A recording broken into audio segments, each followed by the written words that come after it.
ஒரு அமைதியான ஒரு நல்ல மனம் கொண்ட ஆடும் சதியுடன் கூடிய ஒரு பூனையும் வாழ்ந்தன. பூனை தன் காலை காயமாக காட்டி ஆட்டின் அருகே வருகிறது.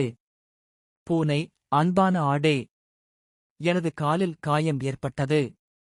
உணவுக்காக வேடிக்கை பார்க்க முடியவில்லை. தயவு செய்து எனக்கு கொஞ்சம் உணவு கொடுங்கள். ஆடு உடனே உணவை பகிர்கிறது. ஆடு, இது எடுத்துக்கொள். ஓய்வு எடுத்து விரைவில் குணமடைவாய். அடுத்த நாள் பூனை காயமின்றி ஓடி விளையாடுகிறது. ஆடு, நீ என்னை ஏமாற்றினாய். ஏன் பொய் சொன்னாய்? பூனை, உணவுக்காக பொய் சொன்னேன். உன் உதவியை வேண்டினேன். ஆடு, நேர்மை என்பது சிறந்த கொள்கை. பொய் ஒரு முறை உதவினாலும் நம்பிக்கையை முறிக்கின்றன. பூனை மன்னிப்பு கேட்கிறது. எப்போதும் நேர்மையாக இருங்கள். நம்பிக்கை முறியடித்து விடுகிறது, அதை மீண்டும் கட்டுவது கடினம்.